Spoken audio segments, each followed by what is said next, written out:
आजच्या स्वराटमध्ये लोकसंख्येवर आधारित प्रश्न आहे. तर बघा प्रश्न काय आहे, एका गावची लोकसंख्या 5000 आहे, तर पहिल्या वर्षी ती 10% वाढते. किती टक्क्याने?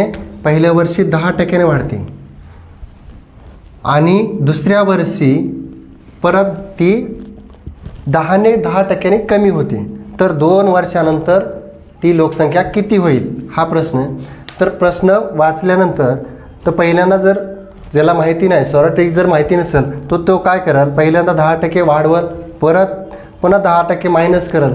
तेवढ्या गोष्टी करण्यापेक्षा काय दिलं आहे, 10% वाढ आहे आणि 10% मायनस आहे. मग या 10चा वर्ग करायचा, किती झाला? 100. आता हे टक्क्यात आहे तर ह्याच्या छेदस्थानी 100 दिलं तर हे किती आलं उत्तर? 1.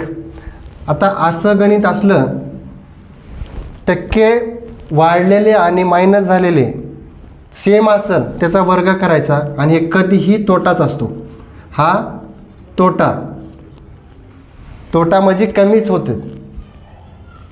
तर आता ह्यामध्ये 1% कमी झाली लोकसंख्या म्हणजे एकूण लोकसंख्या किती आहे? तर 5000. ही किती? 100%. 100% लोकसंख्या आहे. 1% कमी झाली तर किती राहिली? 99%. मग ही 99%ला किती? तर 5000 गुणिले 99 छेदस्थानी 100. हे 2 शून्य, हे 2 शून्य कटले. आता 0ला 0, 9 5 45, हातचे आले 4, 9 5 45 आणि 4 किती आलं? 4950.